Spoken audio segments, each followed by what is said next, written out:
Hello, everybody. It is actually a very beautiful day here in Port Allsworth.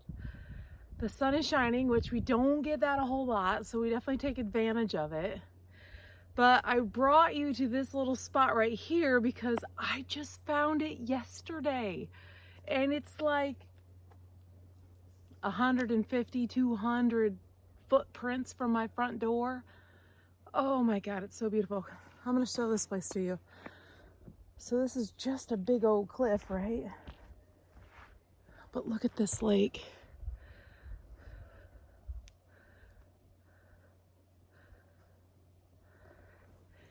There's that sunshine we just die for every moment.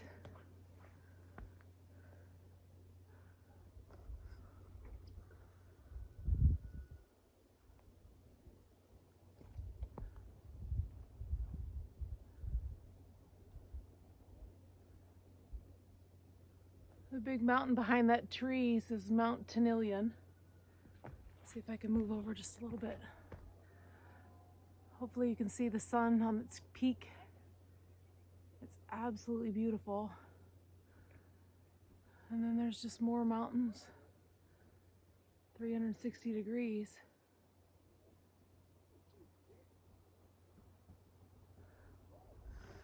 Let me bring you back down, but I'll show you how close we are to my house. So let me see. So you can see the large house right there with the cupola. And then if you look further over to the right, you'll see a little peak right there. So that's my house. It's so beautiful here. So I don't really have an agenda for you today, but I just wanted to touch base about getting settled in. I'm definitely doing family practice now. Loving it. Meeting people, building relationships. Back home, many of you will remember Rex Wheeland. And when I first became a nurse practitioner, he was kind of disappointed that I didn't do family practice, but I really just didn't know a whole lot about it, and I didn't know about the pace of it. But I asked him what he thought was the most exciting or the best part about family practice, and he said it's building those relationships.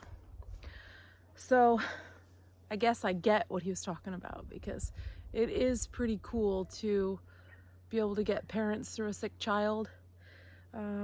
It's pretty cool to be able to see somebody in crisis and be able to make a difference, create a new quality of life. It's pretty cool when you get to take care of someone and you see a laundry list of medication and you get to reach out to their specialists and say, hey, did you remember he's still on this? In hopes to reduce that. So really enjoying it.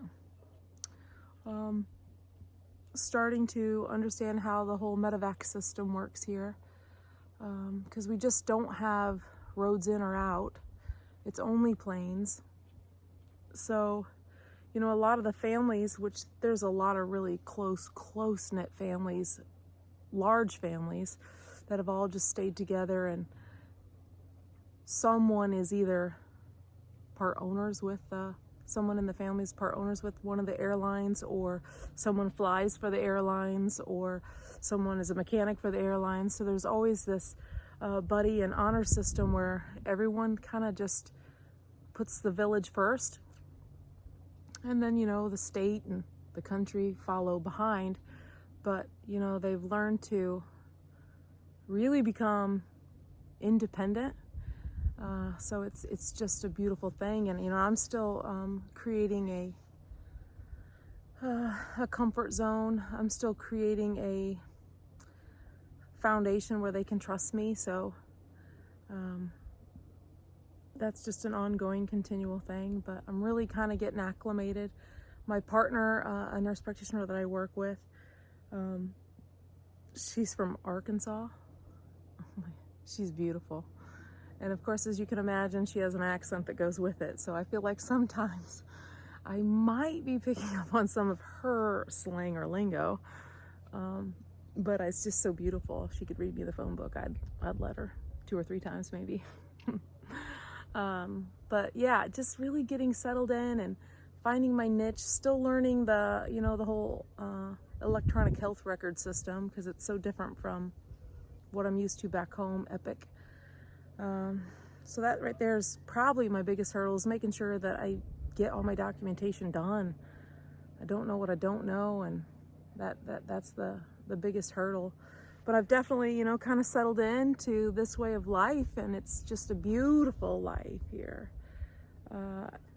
You know, just to see that sun crack through that mountain it's so exciting, because we don't see it a whole lot. It's cloudy every day. Ever since I've been here, it rains. So on days like this, it's hard to go inside. Our daylight hours are definitely dwindling fast. I think someone told me we lose 10 to 15 minutes a day here on out. When I first got here in July, the sun was coming up at 4 a.m. It was going down around midnight. So now the sun comes up around 6:45, 7 o'clock in the morning, and it's down about 9:30. So it's not a huge shift yet, but I know the shift is really coming. When we get down to the shortest days, it's 4.5 hours. Generally, they said the sun will come up over the mountains about 10 in the morning, 10:30, and then it just floats laterally across the sky and sinks right back down. So we never really get any rise or fall of the sun, so that makes it really challenging, especially with vitamin D levels. But I just want to let you guys know that everything is going so well. Oh, I just love it here. Sundays, you know, I go to church, and Tuesday mornings at 6 a.m. We have Bible study, and it's just a fantastic group of people. And I did have a little bit of a struggle this last weekend. I carry a call phone. So the 3 villages that, you know, we're with, Port Ellsworth, Non-Dalton, and Pedro Bay, they always have medical coverage.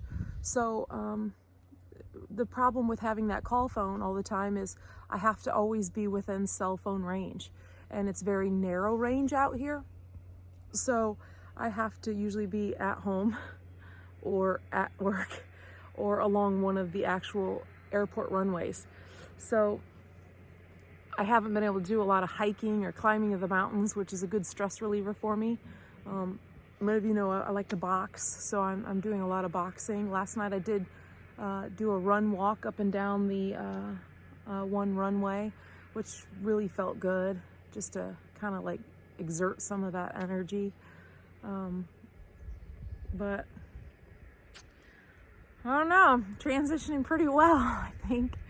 But I'll tell you that, you know, with the weight of that call phone, this weekend, I was late to church, and I left early, and then I was just so tired. I got invited to dinner, and I was so excited to go to this family's dinner, and unfortunately I couldn't do it. I was just so exhausted. I had to know my limits, and I just didn't go. And then Tuesday morning, I almost forgot about Bible study until I just got out of the shower, and I was like, oh, so I ran over, not literally, but drove over. So I was 20 minutes late, and the pastor's wife, bless her heart, she was like, Brenda, have you had coffee yet? And I was like, no. Bless her heart, she goes to the cupboard, pulls out a thermos, she fills it up. She goes, nobody should go without coffee. Fills that thing up. She goes, here you go. On my way out the door. I mean, it's just an amazing community. Phenomenal community. So I'm going to keep you posted a little bit better. I'll try today's Wednesday, maybe Friday or Saturday, I'll get another blog up, and I'll tell you some more cool stuff. It's coming.